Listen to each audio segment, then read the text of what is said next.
আসসালামু আলাইকুম dear students, চলো আমরা আজকে এবল ভার্সেস ক্যাপাবল এবং অ্যাস্টনিশড ভার্সেস সারপ্রাইজড এই দুইটা ওয়ার্ডের পার্থক্য কোথায় এগুলো একটু দেখার চেষ্টা করব। মূলত এবল শব্দের অর্থ সাধারণভাবে যে কাজ মানে ক্ষমতা, সেই ক্ষমতার ক্ষেত্রে আমরা এবল ব্যবহার করে থাকি, কিন্তু কোনো বিশেষ কাজ করার ক্ষমতা যখন বোঝায় তখন সেই ক্ষেত্রে আমরা কি ব্যবহার করে থাকি?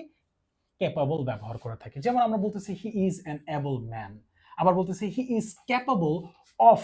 এই যে প্রিপোজিশনের পরে যার কারণে আমাদের এখানে কি করতে হয়েছে, যে ভার্বটা আসছে ভার্বের সাথে আইএনজি যোগ করতে হয়েছে, verb plus ING. He is capable of working 2 miles at a stretch. একটানা সে 2 মাইল কি করতে পারে? হাঁটতে পারে। আবার দেখো অ্যাস্টনিশড এবং সারপ্রাইজড, অর্থাৎ ধারণাত্মক বিস্ময় বোঝাতে, অর্থাৎ তোমার যখন ধারণাই আসে নাই বা যে ধারণাতে আসে নাই, সেই ক্ষেত্রে আমরা কি ব্যবহার করে থাকি? অ্যাস্টনিশড। আর সারপ্রাইজড কখন ব্যবহার করা হয়ে থাকে? যখন অপ্রত্যাশিত, যেটা তুমি কখনো প্রত্যাশাই করো নাই, সেই ক্ষেত্রে তোমার ব্যবহার করে থাকে সারপ্রাইজড। যেমন বলতেছে his feats of strength astonished the audience, অর্থাৎ তার যে অসাধারণ শক্তির যে কৃতিত্ব, এটা জনগণকে কি করছিল? অর্থাৎ মানে বিস্মিত করেছিল।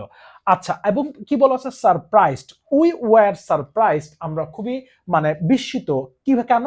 বাই হিজ সাডেন অ্যাপিয়ারেন্স, হঠাৎ করে তার উপস্থিতিতে আমরা খুবই কি ছিলাম? বিস্মিত ছিলাম। সো এইটা আমাদের আনএক্সপেক্টেড। আর যখন আমরা বলতেছি যে কোনো মানে অ্যাস্টনিশ, তখন এটা আমাদের কোনো ধারণাতেই নাই। সো অ্যাস্টনিশড এবং সারপ্রাইজড, এবল এবং ক্যাপাবল, এই দুইটা ওয়ার্ডের পার্থক্য, চারটা ওয়ার্ডের পার্থক্য তোমরা জেনে গেলে। এখন ব্যবহারে আশা করি তোমরা অনেক বেশি সচেতন হবে। সো এরকম ছোট ছোট ভিডিও নিয়ে দেখা হচ্ছে তৌফিক ইংলিশের পরবর্তী ক্লাসে। সাথেই থাকো। আসসালামু আলাইকুম।